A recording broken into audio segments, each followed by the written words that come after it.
Welcome. Thank you all for joining. My name is Amber Smith, and I'm the founder of Evolving in Education. I would like, if it's all right with everyone, to go around the room quickly and everyone introduce themselves and their interest in the focus groups and evolving in education and any projects they might be working on or experience they have in the education or relevant fields.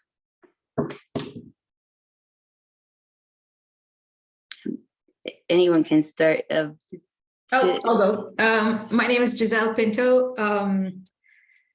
I am, I want to say, somebody who is deeply interested in curriculum and instruction and finding unique and alternative ways for students to learn. And it has been my experience that experiencing learning is more important than rote learning. And I'm a big advocate for not having standardized tests and actually using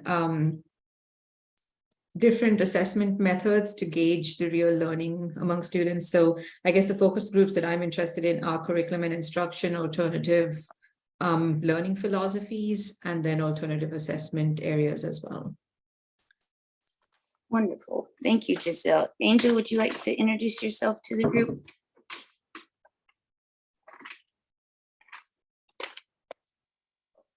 Or Jamal? Yes, would you like to introduce yourself, Angel? Yes, I'm Angel Staley. I live in Missouri. I started a little consulting business a couple of years ago, and we're just now getting it to kind of take off due to COVID, kind of put things on hold. I am certified in trauma-informed education and social-emotional learning. And I was in public school for 20 plus years, and I worked in a private entity that served trauma-informed or traumatized students. They were a residential facility as well as a day treatment program. So I'm just looking to kind of help spread the social-emotional learning aspect of education, wherever I can, and help teachers plan with that in mind, I guess. Wonderful. Thank you. Thank you. And you said you're interested in our teacher training focus group. Yes. That's what my consulting business is. It's mostly teacher training, helping new teachers, helping all teachers. So yeah, I would love to be a part of that. Incredible. Thank you, Angel. Jamal, would you like to introduce yourself? Sure. Hi, everybody. Jamal DePina here. I've been doing tech consulting for 30 plus years and been in and out of the school systems here in South Florida, and just really appreciate what Amber's trying to do. So I'm here to help as much as I can. Wonderful. Thank you, Jamal. All right, so we'll move forward with our agenda.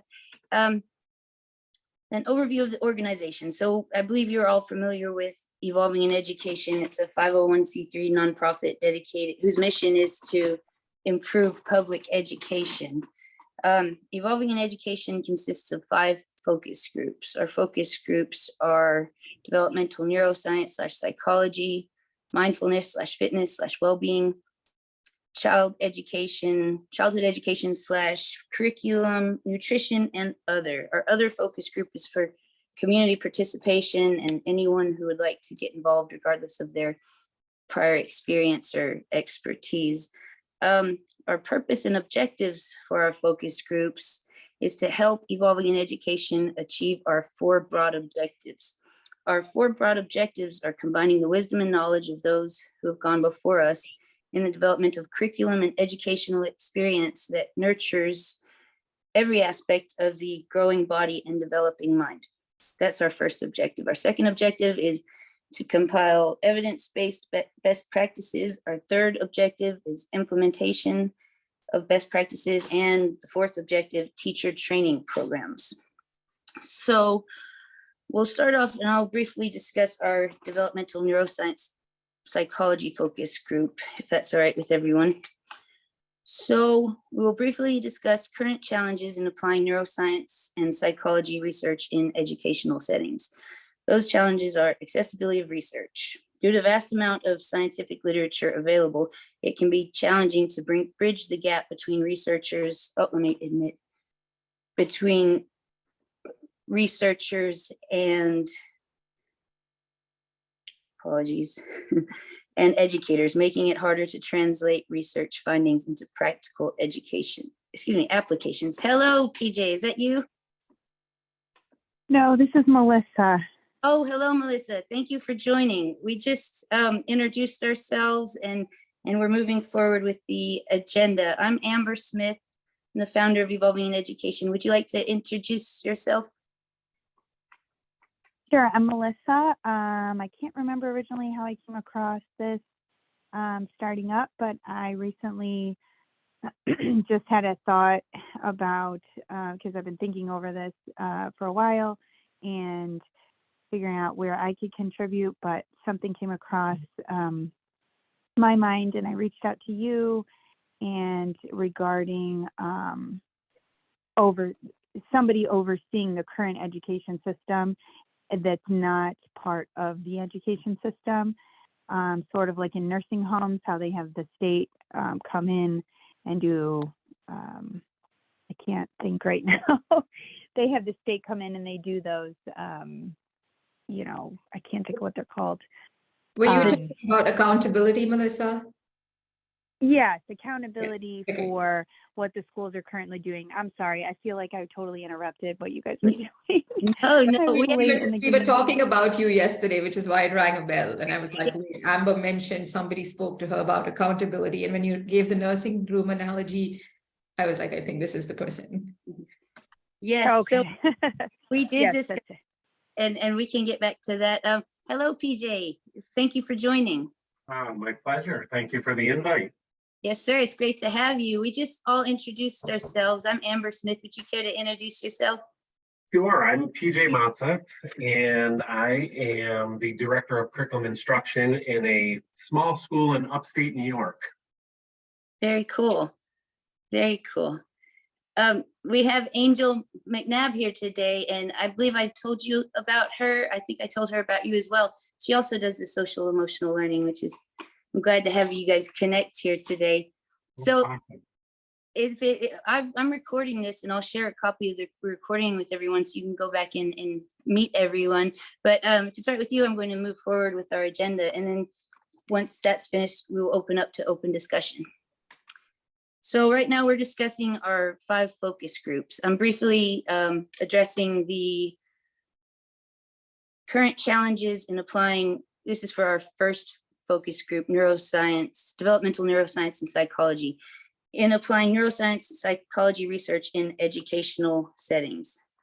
So the first one was accessibility of research. It can be challenging to bridge the gap between researchers and educators, making it harder to translate research findings into practical applications.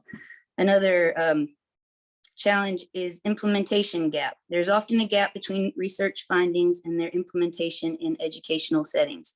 Translating complex scientific concepts into practical strategies that can be effectively incorporated into the curriculum and teaching practices can be challenging. Another challenge is professional development. Many educators may not receive adequate training or professional development opportunities related to implementing these measures. Understanding and applying research findings may require specialized knowledge and skills that are not commonly part of teacher training programs. Another challenge is lack of resources, evaluation and assessment. Measuring the impact of these strategies on student learning outcomes may require appropriate assessment tools and methodologies that are not readily available or widely implemented. Addressing these challenges requires fostering strong partnerships between researchers and educators, providing relevant professional development opportunities, promoting interdisciplinary collaboration, and developing practical frameworks for applying neuroscience and psychology research in educational settings. So before we go on to the next focus group, which we'll briefly discuss, it calls for a brainstorming session on potential strategies to bridge the gap between research and practice and identify key areas for future research and collaboration. And I understand if I just sprung, how I had just sprung that on you, so it might be too soon. for potential strategies for bridging the gap. But if anyone would like to interject anything there, and if not, I can proceed. I don't know what you're kind of looking for here, but with PJ, I don't know what your background is. My training for trauma-informed education was through the neurosequential model. And I think some of the things that we do to implement to kind of bridge that gap between the psychology, the strategies that my team uses and that we were taught to use through our training would probably be something to look at there. So I don't know if I'm asking to be on 2 focus groups or if that belongs, or you tell Yes, me. definitely. And we encourage people to join as many focus groups as they would like. Okay. Okay. That's wonderful. And I look forward to working with it. Sorry, my kids have bombarded me. Say hi. All right. So moving forward, the mindfulness fitness / all right, say bye-bye.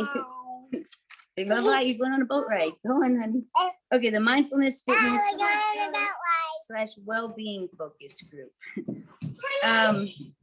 Studies have demonstrated a correlation between mindfulness practices and improved academic performance. Mindfulness training has been associated with enhanced focus / attention through increased cortical thickness, the cortical folding in your brain, also known as gyrification or gyrification. Also working memory, which these things are all crucial for learning and academic success. So mindfulness, fitness, and well-being can play a crucial role in improving students' overall health, mental well-being, and academic performance. It enhances cognitive function, social and emotional development, it helps combat stress, alleviate stress, and behavioral issues. So I really look forward to, and mindfulness is anything which extends the gap between stimulus and response. So it's not only meditating, it's not only breath work. Those are great forms of mindfulness, but it can be nature walking, gratitude journaling, even there's mindful eating. I mean, there's all, children can close their eyes and be told a story, and that can be mindfulness. So I found that incorporating mindfulness and perhaps some movement into curriculum can greatly benefit the learning outcomes of students. So moving on. Before you move on, Amber, Yes. guys, I posted the agenda in the meeting event on Facebook. If you all have access on Facebook. Awesome. Yeah, that has a lot more information. I crossed a bunch out because I don't want to spend too much of everyone's valuable time. But I appreciate you doing that, Jamal. Also, it says share best practices and success stories and integrating these practices into school. So I looked that up, and actually ChatGPT helped me with that. And so I tried to call them today, not realizing it was Saturday, but there's already a nonprofit doing this called Mindful Schools, www.mindfulschools.org. So that's very neat. And doing the fitness, the Daily Mile initiative out of the UK encourages schools to incorporate like 15 minutes of running or walking into their daily routine, resulting in improved fitness and concentration among students. There's the Positivity Project, which empowers schools to teach character development and positive relationships, resulting in improved well-being and academic achievement. There's a lot of initiatives already doing this, and my goal has always been to work with these other people that are already doing these wonderful things. All right, so we're almost through the agenda, and then we will open up to open discussion. Okay, so the next portion in the agenda would be discuss potential initiatives and partnerships to integrate mindfulness, fitness, and well-being into the curriculum. So like I said, my goal has been to collaborate with people already doing these things and develop cross-curricular activities that integrate these practices into various subjects, reinforcing their importance across the school day. And then we won't go into all this right now unless you guys want, but you can look at the agenda. Next is childhood education, identifying gaps and challenges in current childhood education and curriculum, et cetera, and nutrition, doing the same with nutrition and and all that. But that's all I have with the agenda. So I'll go ahead and open it up to open discussion if you guys would like. And again, I thank you all so much for joining today.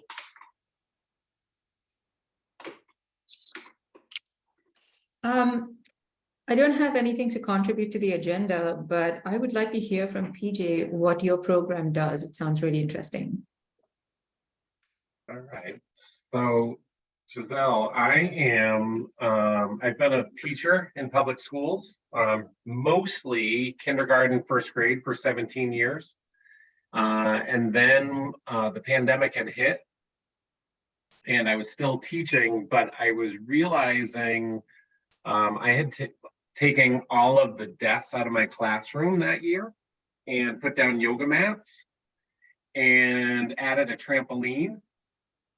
And I was kind of getting stared at by my colleagues, like, what are you doing? Like, that's not what you do. And I remember being called into my principal's office and just say, hey, they need to be 6 feet apart. I said, they're kids. Like, there's only so much I can do. I go, I can move them to 8 feet and hope they don't get close, but I go, they want connection. So I kind of took that on the chin and just kind of went about my business. But part of that was just there was a program for a little while, and I'm not sure what happened. It was called Mind Yeti, but they were YouTube videos where kids had an opportunity to just quiet themselves and really practice being still. But what happened was, like, after I got through that year, I realized that, like, my job really wasn't necessarily moving forward educating kids. It's really the adults that are working with students, working with those kids, because what I'm finding now coming out of the pandemic, anyways, I had my admin degree, but I wasn't really ready to use it. And I realized at that point it was time to step and start to make application and start to realize, like, the power that I now have, which for me, I'm finding is lying between students that kind of know where they want. They're very perceptive now. It's almost like their wiring is different. And adults that were taught a certain way. So there's this big gap that's sitting there. And there's so many programs that are out there that are really directed towards youth, which is awesome. That's where they're kind of going to learn it and live it and breathe it, and that becomes part of who they are. But there isn't anything for these teens that were struggling through this pandemic of connection and being able to communicate with others. But what happened was, in my eyes, or my opinion, they felt that they didn't need education the way it was, and they've all been able to figure out through social media and their form of learning. But we as educators haven't, many of us have not asked them what they need or how they learn, or try to figure that piece out. Instead, we're immediately, our state has pushed us back into, let's get these test scores up. Let's put these teachers under stress immediately. Yet they want to add in a social emotional learning part to it, but they haven't really given us the tools to be able to do that ourselves. So my college roommate and I, prior to this, we're already starting to think, like, what can we do to help out high school students? The only thing that we were able to find was sort of a mentoring program helps them, like having the connection to at least one adult in their school.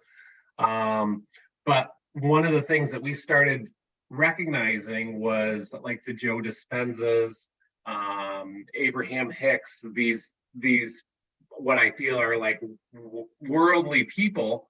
How do we make that simplified so we can bring it to our teen students? Because we believe they're ready. When my kids in my school, and it's small school, are asking for yoga and mindfulness practices and the tools to be able to do that, and the adults are really resistant to it. I brought a yoga bus, a mindfulness moving studio to our school, and I literally had teachers take a half a day off because they did not want to get on that bus. I'm like, we got the magic school bus right here in our district, and you guys are not going to get on it? Like, I kind of chopped. They had excuses, but anyways. So the program that we have created, and we're kind of in the early stages of trying to launch this and get it in front of people, is really trying to teach teens social goodness in a way where we're empowering the teenagers to empower elementary school or like upper elementary to be happy. So just, you know, we spend a half a day, and we've done that in my school. We've done it in my partner's school, where we really kind of give the teens the tools to tell their story. And we're not really looking for just athletes. We're looking for the artists and the musicians and just teen influencers that have the ability to work with our young kids and get them that, you know what, it's okay to dream and stay with that, because kind of the American dream that we thought we were chasing, which is finances and stuff, is really not what is at the core of who we are. So that's kind of where we're trying to kind of move forward with. But again, I think that the piece for me has been, I haven't always done education the way I'm supposed to, or the way it's always been done that way. And I was kind of looked at, not necessarily outcast, but people were surprised that my kids were coming out of that year loving school, getting them outside as much as I can on the playground, teaching with sticks and leaves and things like that. And so I felt like it's my job to continue to kind of spread and give teachers that are willing and ready that opportunity to be like, it's okay. So I hope that kind of, so basically that's kind of where we're at. We're in the process of trying to just create the next leaders that are in our world. I think that sounds amazing. And, you know, I always try to tell Amber that it takes one person wanting change, right, to start the whole kind of ball rolling. And if you stick with it long enough, you know, the bees come to the nectar, as they say. You know, when you stick with it, the bees come to the nectar. People realize what you're doing and begin to see merit in what's happening in the results. I mean, the kids are the best results of all of this. For you to say that your children came out of a pandemic year of 6 feet apart and, you know, masks and sanitizer. I mean, it was so hard developmentally for the young ones. They did not understand what was going on. At a phase in their life when they begin to develop social skills by seeing, interacting, and kind of emoting with each other, they're being kind of put behind bars, right? Bars being the mask, because they can't even recognize their friends. As a teacher, I did not know what half my students looked like because I was new to the school and they were new to freshman year. I'm a high school teacher. Until about 6 months later, when I actually saw somebody and didn't recognize them, and they reminded me that they were in my class, and I was so embarrassed, right? Because all you see is this part of their head, unless they have something very sort of, you know, identifying about their features.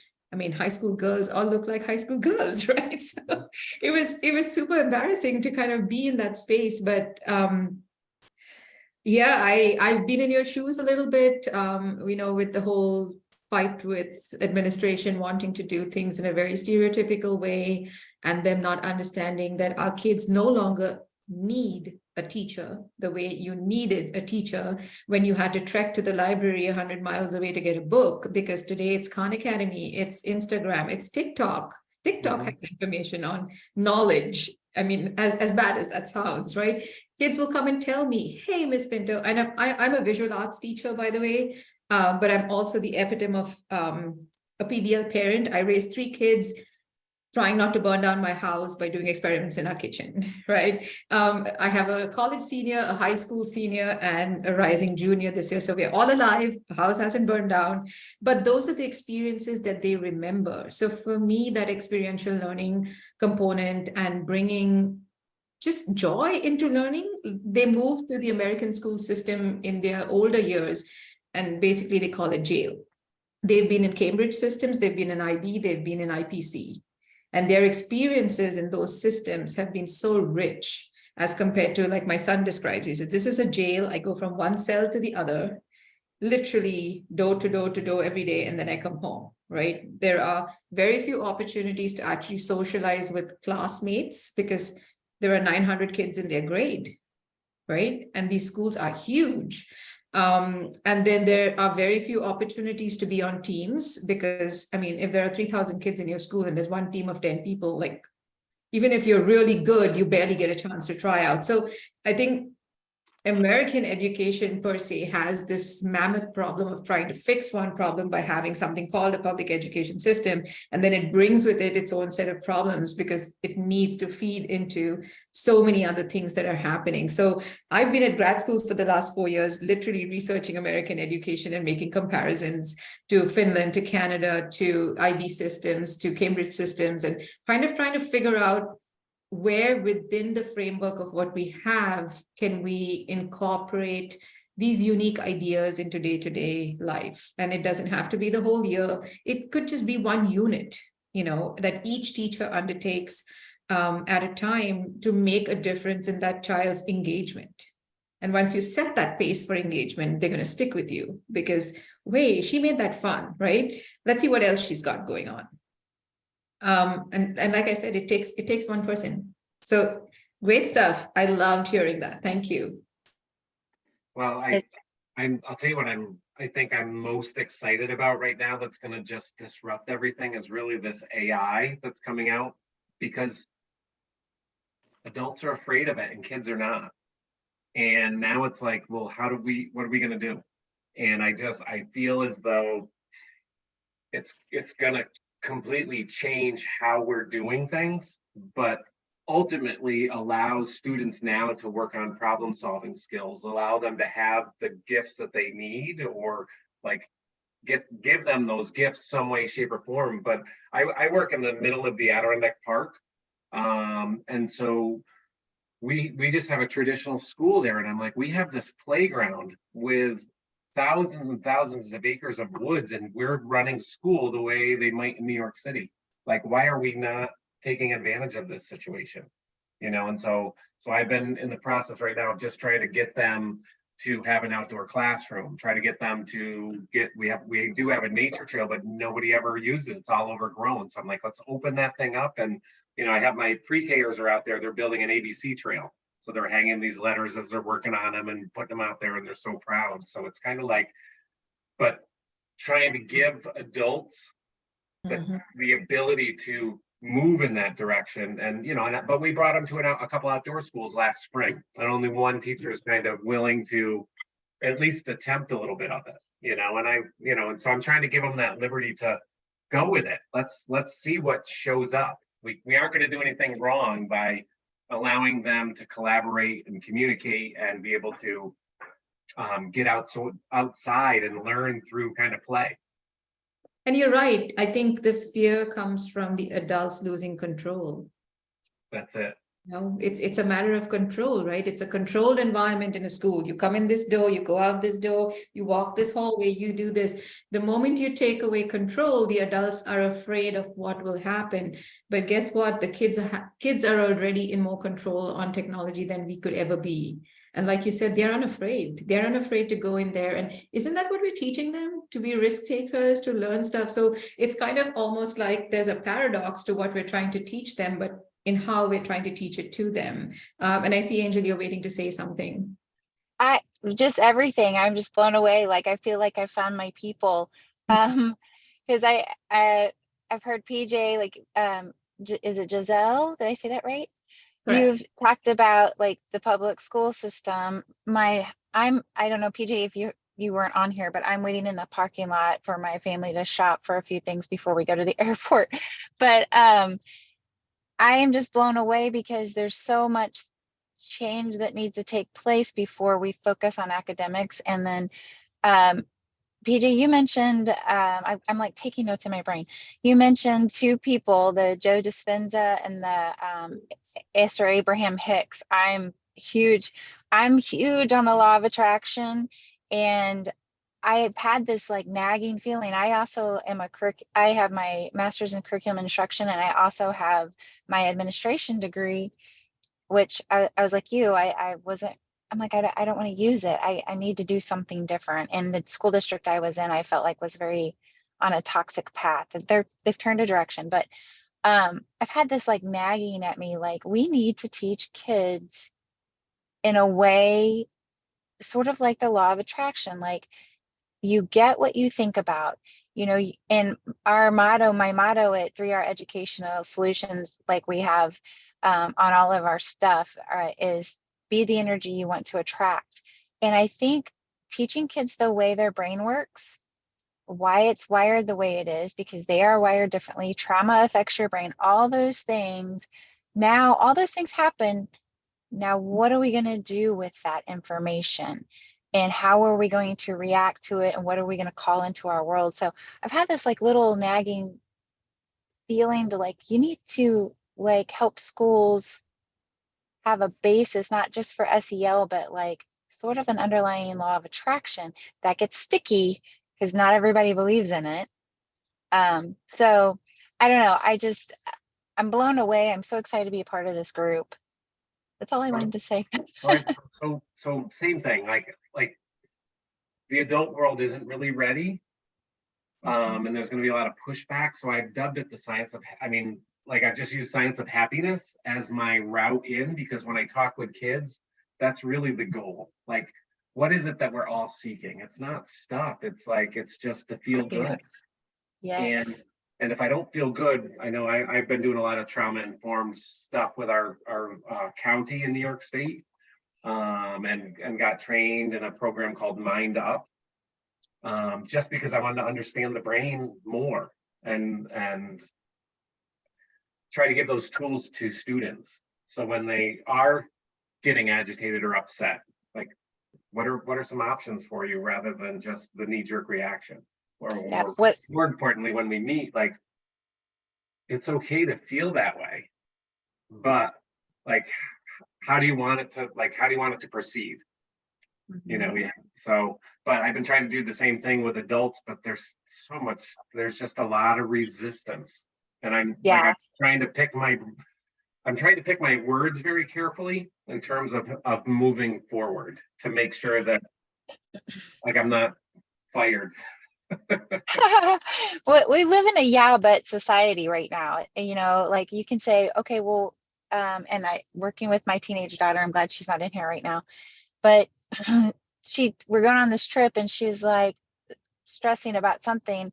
And I said, okay, you're already choosing your mood. Let's choose your mood. Do you want to spend this trip? We're taking the whole family on an all-inclusive vacation to Cancun. I mean, come on, as a teenager, I would have been like, yeah.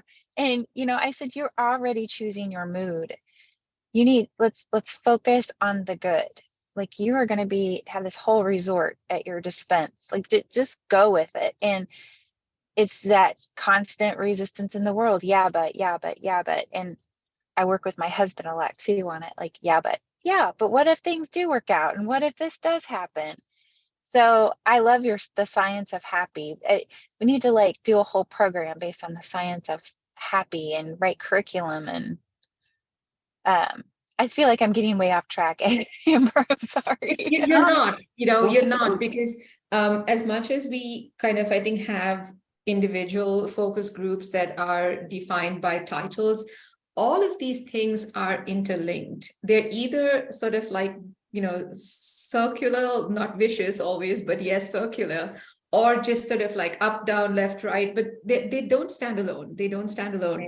Right. We had an amazing presenter last year, Michelle Kinder, if I'm not mistaken, who talked to us about the vagus nerve and, the dorsal vagal and what happens. And what was interesting with how the school I worked at, we're a private girls, school,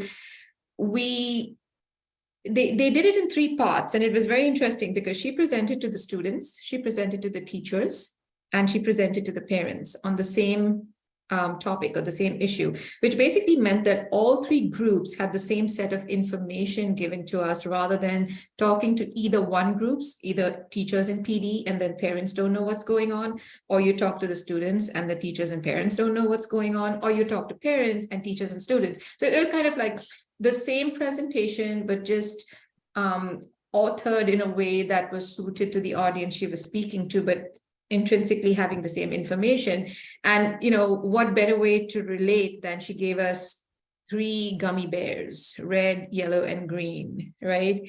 And like your fight or flight, or you're in a good place today, or you're kind of like, yes, but and it was something that the girls used. Like they would come into the classroom and be like, how is everyone feeling today? I'm a bit of a red gummy bear today. I instantly knew, right, what they meant. So it was a really great communication tool to have like all 3 stakeholders, I want to say, in the process of education involved there. And I've kind of made a mental note of that any other school I ever go to beyond this, I'm going to bring that to administration and say, all these conversations, we're talking at students, right? All the time.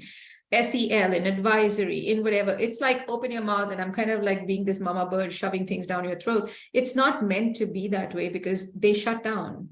They do not then listen to you.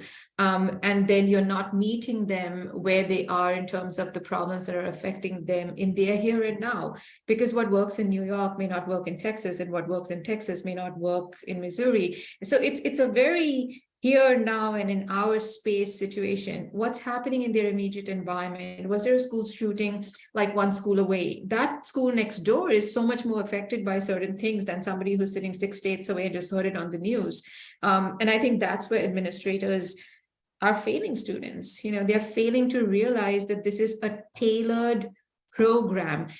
When I started grad school, I went to a course in adolescent learning. And when I finished, I said to the professor, you need a course to get certified in almost everything you choose to do.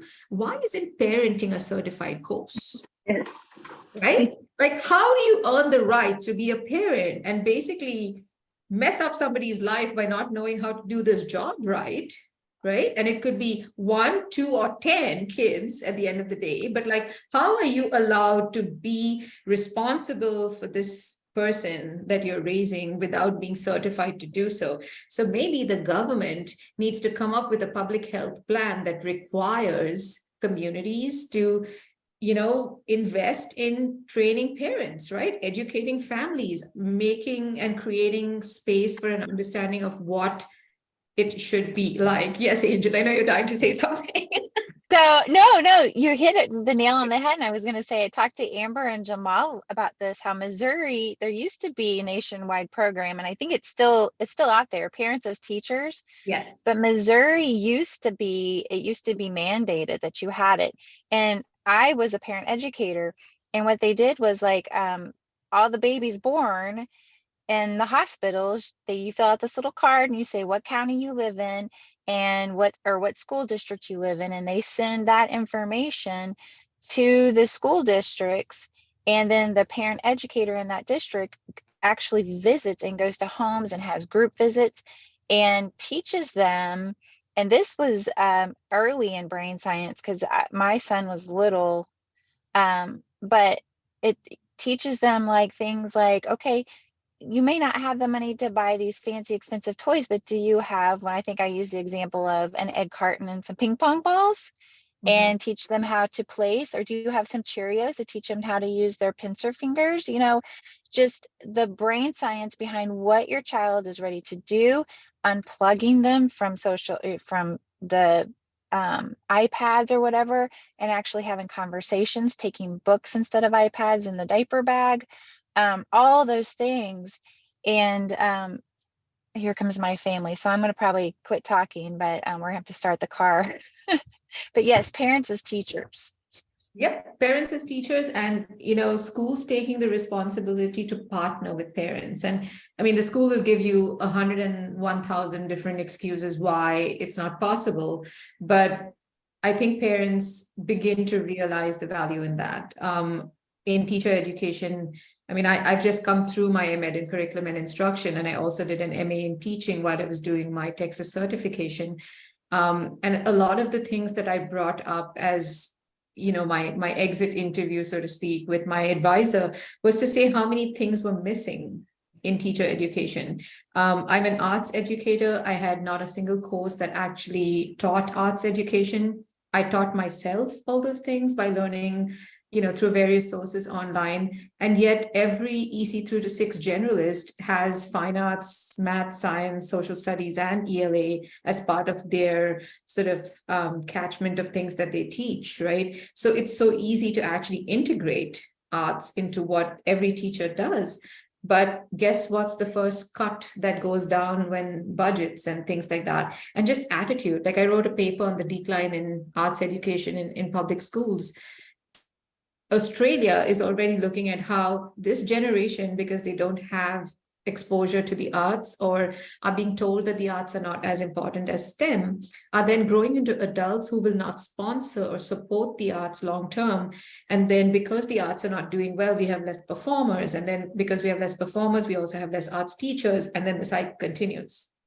So there are like so many branches to all of these things that we're talking about, because as a society, we need all of this to survive. We can't all live on science, technology, engineering, and math.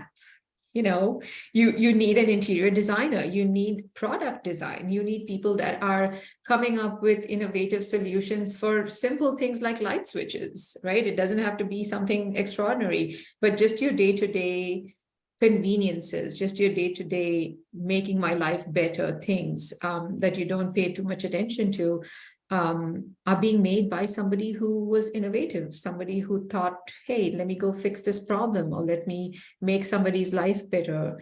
And it's a mindset, like PJ said. I mean, we've been trained to think that success means a successful job that pays you a great salary and buys you this, this, and this, right? But we fail to realize what emotional and mental success means to each individual person, being completely different.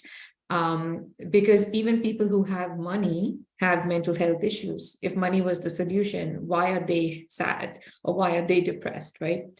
I mean, it's kind of where it's at. And then teaching kids that, I think this has come a long way as well, that I think there are very diverse careers now already, right? Careers are no longer engineer, doctor, the usual sort of stack that you saw. Kids are considering unique careers. Most of them in this generation are so fed up with structured employment that they're actually going into entrepreneurship more, doing their own thing, coming up with little startups, developing new things. And I think that's where we ought to be encouraging our younger children to go to, and thinking broad rather than narrow in terms of scope of where education can eventually take them. I mean, our educational goals in America are based on a World War II labor situation for like the Industrial Revolution. Hey, guess what? This is 2023. We don't need that labor force anymore. Like, why are we still training kids to be that way? Rockefeller, nation of workers, not thinkers. Oh, absolutely. So, real quick, I wanted to touch on a couple things you guys had said. The first thing is consciousness is here. Like, I heard you guys say something about the older generations aren't too keen on it, but I tell you, people are waking up more and more, and once they see this, they're not going to want to be left behind. Another thing is Giselle, the vagus nerve. I'm happy you brought that up. That's the work they're doing with the vagus nerve is incredible. And that's what's stimulated through mindfulness practice. Another thing is, I totally agree they should have prerequisites to parenting. Totally, I've said that a lot. And the third thing is, we were talking about parents as teachers. Doc Liraz, the head of our neuroscience department, she proposed a parental incentive program, which is like Angel was saying, start in the hospital with new parents, providing classes, workshops, in-person classes, online, pamphlets with easily implemented tips and tricks on leveraging your child's development through brain science, and propose to have like a developmental specialist come to the home and help out, see how they can help and assess them. And at the completion of this parental incentive program, the parents will receive some type of incentive. So I thought that's really, and I would love to work with whatever existing structures they already have with parents as teachers, and anyone that's already doing this. Like, I know Head Start and early intervention already have things like that. But, you know, for get early intervention, I know your child, like my children had it because I had twins and they were 6 weeks early. So like, you know, every child doesn't have access to this, or every family. So I thought that's something worth discussing real quick. I forgot to add this when I was doing the agenda. I would like to, during this meeting, I would like to get y'all's opinion on times and dates for our next focus group meetings. My only availability is the weekend. So for me, this afternoon, I just finished cooking for the week and this was my downtime. So I kind of looped it into my evening today. I'll have my cup of tea when this meeting is done, and then I'm just relaxed, right? But I don't know what that's like for everybody else, because like I said, my kids don't come downstairs until noon nowadays, so I don't need to feed anybody or do anything, but other families probably still have places to go and things to do. But yeah, Saturdays work well for me. I would prefer a Friday evening or a Saturday, end of the week or weekend. Okay, I think we'll probably end up doing like a morning one and an evening one, because, you know, people in the UK, we have a lot of people in different time zones. I'd like to try to figure out 2 times to make that work for anyone that would like to join. I also created a poll on our Facebook group for meeting times and dates. And also it'd be cool to have, like, eventually, you know, once we get things up and running and have more participation, to have like working hours, you know, a standing, let's say, link or something where people could log on. Or we were discussing yesterday, you know, platform where people can come in as they like and read what's been posted and interject. Like, for instance, a Google Doc. Quickly, I'll touch on our Google Docs. We have a lot of Google Docs. One of them is our New Mexico proposal, and we've been collaborating on that. That's been fun. There's like, I think, 4 of us collaborating on it, and I thank you all for your help with it. Would you be interested in taking a look at that? Giselle reckons that it's more of a intent to propose, because Evolving in Education doesn't currently have any kind of program to propose. So she reckons I've changed the wording, the language in the document, saying, you know, we aim to develop these best practices in curriculum and to implement. But if you would ever be willing to take a look at that, it's for the New Mexico curricular director. We had a meeting with the New Mexico education policy advisor about a month ago, and they asked for like a 3-page proposal or executive summary. So we've been working on that pretty extensively.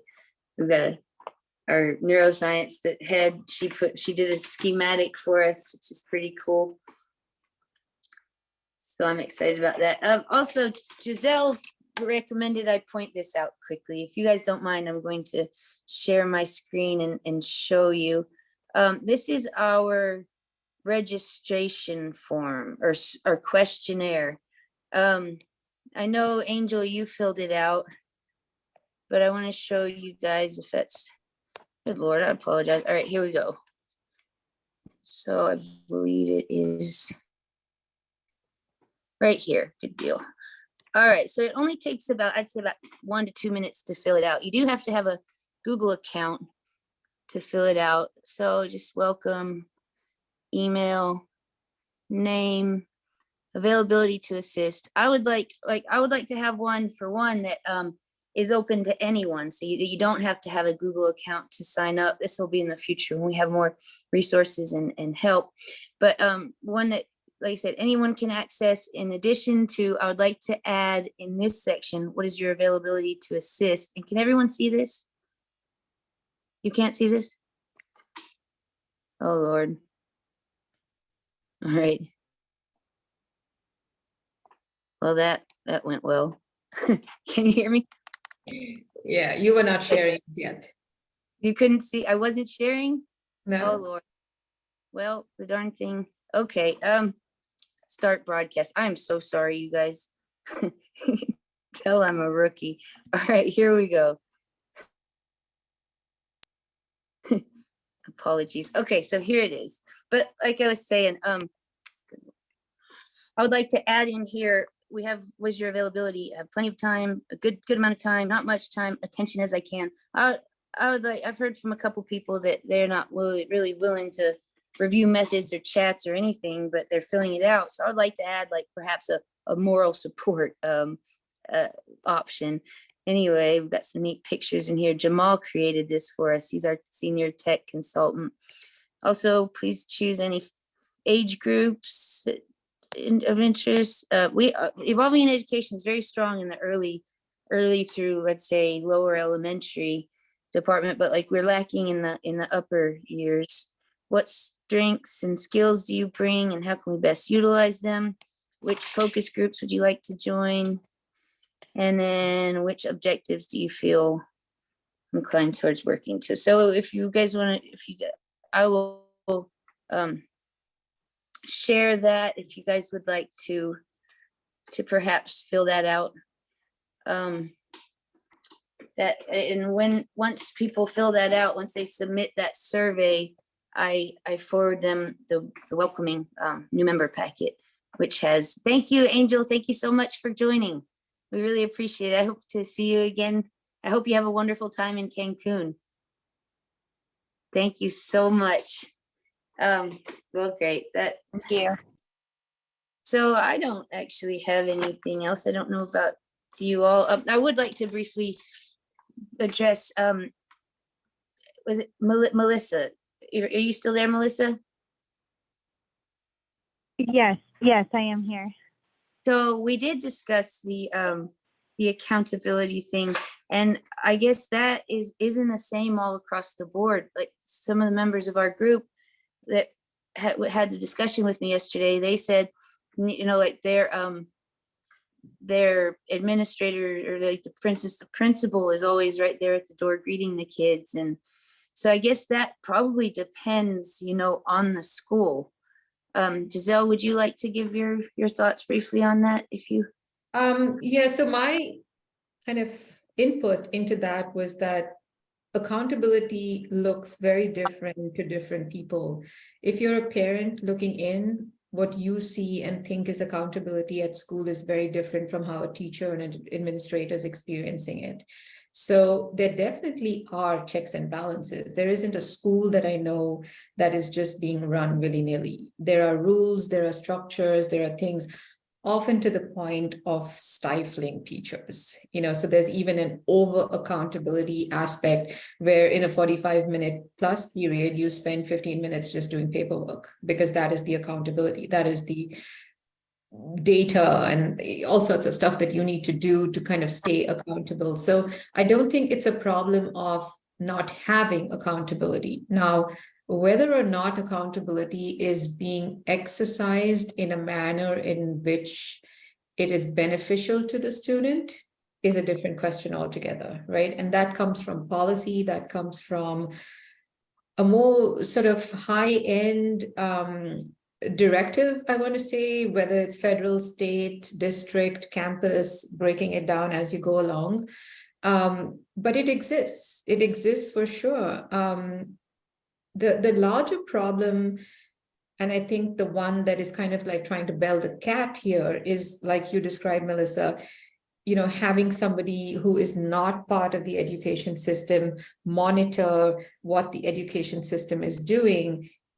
That in some ways is problematic, right? It's like having an education minister that was never in a school or never taught or never had anything to do with education, and then they're making decisions about education. So for somebody who's not in education to take on that role of creating accountability for people within the education framework could kind of be counterproductive, right? We need somebody who is aware of what goes on, for want of a better word, within education, to also have been experienced enough within the framework of education to understand what can and cannot happen within the legal framework, within the structural framework, because education is a very, very complex institution in America. It's very, very complex. It's not as simple as having somebody bearing down your back trying to get you to do things, right? However, having said that, I think each of us as people that are involved in education, whether you're a parent, a student, an educator, an administrator, has within us a certain benchmark. And I think, PJ, you might be able to nod at this and say, we all have benchmarks that we set for ourselves, irrespective of what our administration is asking us to do. What PJ described, where he's kind of taking life into his own hands and trying to get himself fired here by, coming into this with this novel program, that's coming from a sense of deeper accountability within himself to say, I want to make education interesting for my students. Even if I'm changing 20 students' lives in my classroom today, that's coming from that sense of accountability toward the betterment of those 20 kids that are in his care. So my comment to that whole thing was basically that accountability does exist.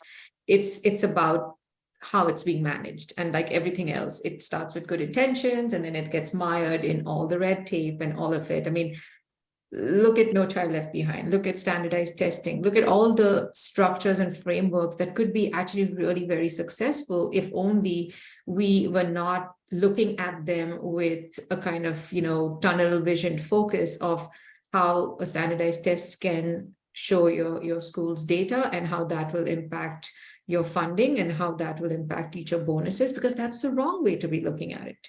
If we really want the data to prove something to improve education, we should be looking at, okay, so if this test is being administered in this group and this is a sample set that we're using, right? Because, I mean, we have 900 examples of student types and one test. So this is a sample set for this student group to improve curriculum, but not to drive teacher performance bonuses, not to drive funding to schools, because that's where it begins to go wrong. When money begins to get involved in good work, money skews everybody towards what is happening. And it takes one bad apple in that whole framework from the state to district to campus to basically skew this whole thing. There are principals who will come and tell you, I know it's STAR testing season, I don't care. Do what you need to do with the kids. And I say STAR test because I'm in Texas and that's our test. And there are principals who will be breathing down your neck, monitoring, micromanaging you every minute of the day because he wants to make sure that he hits his benchmark so he gets whatever accolades he wants from this situation. So I don't know, PJ, if you have something to add in there when it comes to accountability in public education. Well, just we are, I mean, especially, I mean, I don't know how other states are, but New York State, there's just this sort of expectation. I mean, I actually quit teaching for 3 years personally because we had tied the state tests to teacher accountability, and it didn't make sense in terms of how it and how it was unrolled. And at the time that was Common Core as well. And now it's in our state next gen standards. So it's the same thing. They've just sort of rebranded it in essence. But even now, like we have these scores that we're going to be, the program we use in our building is called iReady. And it forces teachers to show growth all the time. And I always try to explain to my parents, like, you can't compare your kid to somebody else's. Like it's like, I'm going from New York to Florida. I got to get there quick. So I'm going to go down the straight path. But guess what? Other people might be stopping in DC because there's an awesome place to visit there, or Savannah or Atlanta, and that's okay. Because ultimately we can only go as fast as our vehicle is going to get us there. And so, but the teachers are constantly feeling like they're under pressure to show growth all the time, and even students that have IEPs or 504 plans are still, they're feeling pressure, and so it comes across in how I communicate with my kids when they aren't 100% focused, but we don't show up as educators 100% all the time. Like we kind of can oftentimes moderate how we're feeling when we show up, but kids, like, we can't force them, and so it's being able to change course when needed. and have the ability to do that. And I get it. Like, we want everyone to come out at the end with a diploma. And what I love is, at least in New York State, we're now starting to get like an art diploma, a music, like, where we're able to navigate this a little bit better. But it's still the expectation of how we educate and the pressure. I mean, we have these, high schools, which makes me sick, have these ideas of the big pieces. Kids wear their college sweatshirts to school, of where they're committed to. And I'm like, well, what about those kids that aren't doing that? I mean, my daughter didn't know. And so she was, what am I going to do? Can I just buy a sweatshirt and wear it? And I'm like, but it doesn't, like, but that's the pressure that's been put on them, And so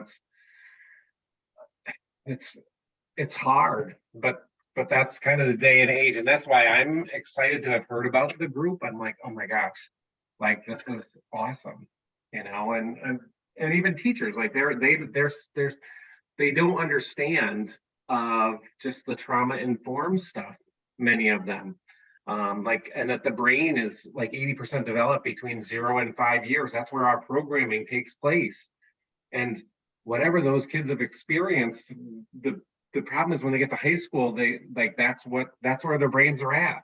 And so there's, I don't know, it's just something needs to change. Melissa, I heard you try to say something while we were speaking. Yeah, no, I I appreciate both of your inputs on this. I'm coming from a different perspective, in the sense of, so I appreciate hearing where you guys are coming from, being educators. I'm a parent, and I know that something needs to change. And I feel a lot like that woman who said, like, I found my people. And just hearing you guys talking, you guys don't know much about me at all, but I'm just, and have been on a search for what to do with my young children as far as education goes, homeschooling or what. And I feel like our society is pushing kids very quickly and very fast. Like, when my child was in between 2 and 3 years old, everyone's asking if he's in school or does he go to preschool and these kinds of, and I'm like, no, I quit my job so I could stay home with it. What do you mean? Like, I'm not carting him off to preschool already. And society is just pushing kids from day one. And so since 3 years old, I went through since my oldest was 3, I went through the rigmarole of searching for schools, and I really haven't found anything that I feel is where I want to put my child. But societal pressures and all that kind of thing. We did a forest school, which was nice. He loved it. I mean, I was glad to not have him indoors, and it was 100% outside year round. And I'm one of those people that waited to send him then to kindergarten because he wanted to do it. He was 6 when he started. He turned 6 in June, so he'll be 7, and he's just finishing. And it was a horrible year. He's in a private school, but it was horrible for me. He's going to love wherever he's at, but has a love of learning. And I was really debating homeschooling, and I just know there's really, really good educators out there like you all. It's obvious how much passion you have and skill for what you do. And I want that for my kids. And it's so few and far between, unfortunately. And the school, I believe, is a toxic environment that he's in, because it's just very cliquey and I think asking for more of a challenge. And the way I went about it, I've been told over and over again by like my friends that are principals and things like that, that I just probably didn't know how to approach the school. And so then I got like sidelined and treated as though I was on the attack. And so just moving, but truly my goal was just asking for a challenge for him. Like, can he know more coming out of the school than when he started? Because they came to me saying he was advanced at a 2nd grade level. They told me that. So I'm like, okay, so what are we going to do about it? Well, they did nothing. So anyways, I've been on a search for what's best for him. And what I've come to hear and find out is that what I believe now, perhaps what's available right now in this moment would be homeschooling or a Waldorf type school where they're teaching the hands-on type thing and they care about the environment and they care about the outdoors and getting kids outside and working with their hands and learning true real skills. But there are drawbacks to that type of learning as well. And the other thing is a classical type of learning, which is including the arts and including the arts involved in the classical type traditional schooling where that matters, like the history of things and how we used to do things matter.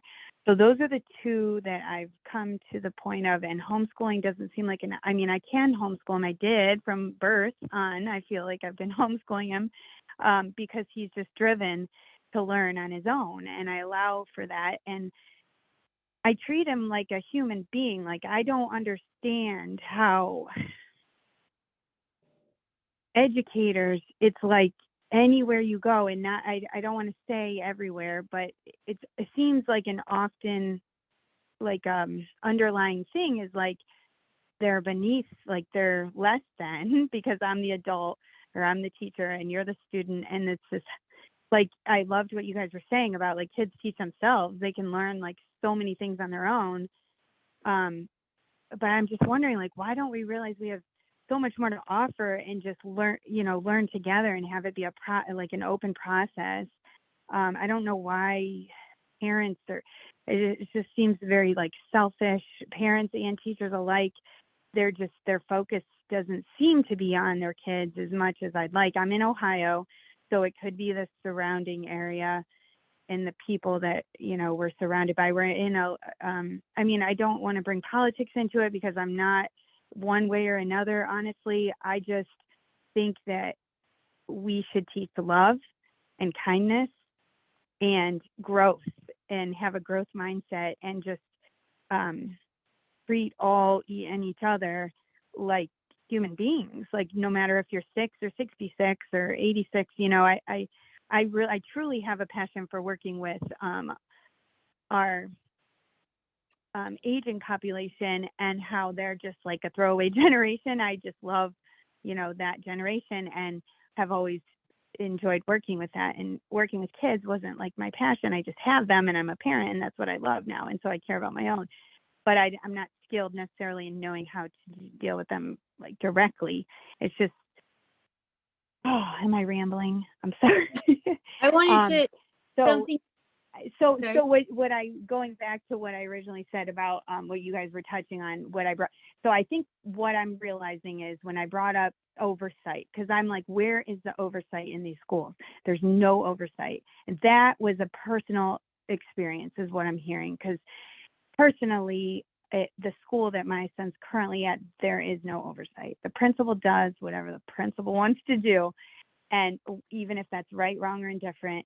And so that's the problem that I'm coming across personally in this one situation, right? And so that my brain is constantly thinking about what to do for him and our family.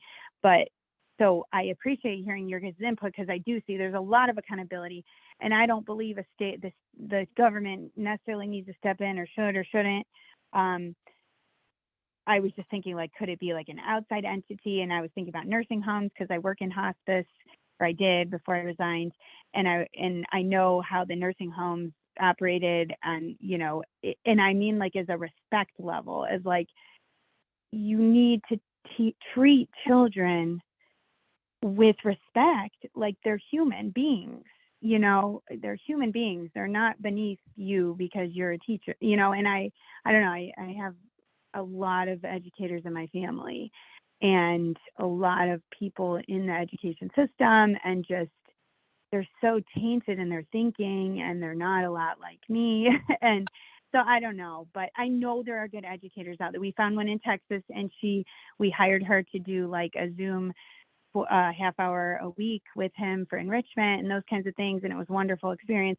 But I just wish I could find something now that I knew what to do. I'm just searching for direction. But I appreciate your guys' time and listening. I'm sorry I'm rambling very, very long. No worries. I want to make this real quick, but something you said made me think of this. Have you guys heard of democratic education? No. In democratic education, the students help govern the school, and they're very much equals. They even help run the cafeteria.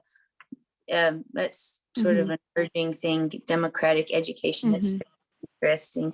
Now, I don't want to go too far over time to be respectful of everyone's weekend, but does anyone else have anything that before we wrap up today?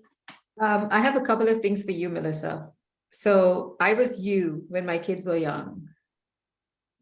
So you're not alone. Okay, first of all.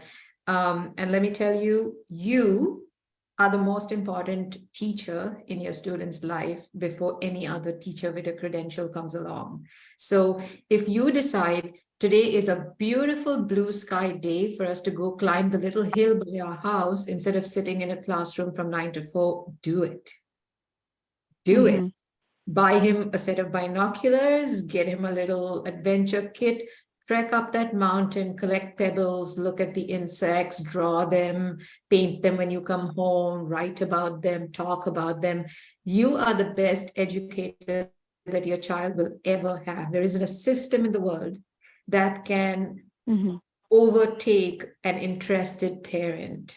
Okay, so that is my first advice to you. And like I said, I raised 3 kids who are super curious, super crazy, fun, very well balanced individuals. And I'm biased as I say that, but they are for their experiences. We've lived in 5 different countries in the world. This is our 5th country of residence. They have gone to more than 5 or 6 schools, each of them. Okay, with all these different curricula and everything that happened in our life.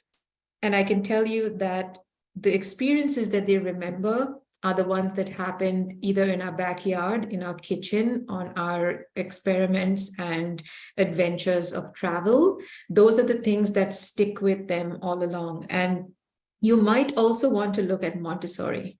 Montessori works on that zone of proximal development thing where you have 3 ages in one sort of, not a classroom, but a space. And here students are actually quite independently making of their own learning. So they go pull a book, research, do that. They learn a lot of self-regulation skills, I want to say, in addition to just the education that they're getting from what they're reading. But this zone of proximal development is basically pitting 3 ages together so that the younger ones benefit from the experiences of the older one, and they're not always just in a classroom with other kids of their exact age or one or the other. So there are 3, right? And you're not limited to learning what's 5th grade, 6th grade, or 7th grade. You're learning 5th, 6th, 7th together. So there's like a gamut. A stretch that's now a lot of people are under the misconception that Montessori is a very early years thing. Well, Montessori goes all the way to high school. And it's a beautiful program in the way it's designed. I have friends whose kids have gone through Montessori right up to high school, have fared wonderfully in college. There's no gap or change or anything. The self-regulation teaches children to be responsible for their own learning. And when you make children responsible for their own learning, you might walk home one day and find your child watching National Geographic on TV and giving you the facts of what he's just heard in the last 1 hour instead of having them playing video games because you were out of the house. So you are actually the best educator that your child will ever have. So you could put your child in a traditional school, and they could go there from 9 to 4 and do everything that they're expected to do to kind of fit the norm. But everything that happens outside of that is the most impactful thing that will ever educate your child in terms of knowledge. Thank you. Yes, thank you, Giselle. That was incredible. That is inspiring to me as well, because learning about Montessori, that was incredible to realize what we can do at home. So, and I wanted to add one thing about democratic education. It sounds political, but it's not. It's nothing, not affiliated with politics whatsoever. So anyone else, anything before we wrap up today? I can't thank you all enough for joining. I guess that's it for today. I look forward to setting up the next focus group meeting. We hope to soon, we have people in all the focus groups, but soon we hope to have individual focus group meetings. Let's say one big Zoom meeting with breakout rooms or breakout groups where people can go to the, to their individual focus group, to where, they can work simultaneously together towards our objectives. And my goal is for once these focus groups have hit a wall essentially with working towards our objectives, and they say, well, I don't know how we can go any further. I would like for everyone in their focus group to switch focus groups into another focus group, to where we have where we have 5 focus groups with people from each focus group within it. We don't have a focus group full of neuroscientists and one full of educators. We have focus group with neuroscientist, educator, other, all of that, all of those things. And then, so my goal for that is for them to work simultaneously towards our objectives in these focus groups, with a varying degree of expertise in them. And then once they hit a wall, I would like to see the focus groups break back off into their original focus group and form a plan. So that's the goal for these focus group meetings. Cool. I'm going to check out these chats, but I can't thank you guys enough. Unfortunately, I found out yesterday that once I end the meeting, the chats disappear. I don't know if there's any way to change that, but all right, cool. Well, like I said, I cannot thank you all enough. And I will forward you all a copy of this recording if you'd like. And also, if you'd like to see it, PJ, I'd be happy. And you, Rebecca, if you care to take a look at it, I'd be happy to forward you all the proposal. We've been getting as many eyes on it as we can. I totally would. I appreciate you giving me opportunity to kind of meet with you guys today. I love kind of what's going on, and certainly would want to kind of continue on the journey with you. That's incredible. Awesome. And yes, Giselle, I believe, is researching education and what issues and where we can make an impact, because New Mexico already has a vast amount of strategies and initiatives. For instance, their core implementation strategies, etc. So we're hoping to figure out ways we can work alongside them, and it's just all very exciting. But all right, I'll let you guys go. But thanks again, and I'll let you Hold know on. when It's great to meet all of you. Look forward to thanks, hearing from you guys. again. Thanks, PJ. Thanks for Let me listening.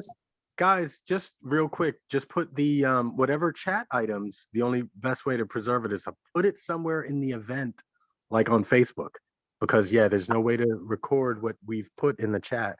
And I saw, Giselle, you were putting a couple of little tips in there. Put that in the event on Facebook. Okay. Yeah, I was just answering to PJ's question about what we're doing with DEI, but I don't think there's anything in here that we need to save at the moment, other than the recording. So this one's, I ran through the chat to see whether there were links or anything we wanted to save. PJ, if you could please write in the 2 names that you started off speaking about, Abraham something and something Hicks, and then the programs that they are synonymous with, because that is something we can aggregate into, here's certain alternative programs that are available for SEL, and then stack them into our SEL component to relook at later. Very exciting. Okay, wonderful. Well, thanks again, you guys. I hope you all have a wonderful great evening. Bye, team. Thank you so much. Take care. Bye, everyone. Thanks, Giselle.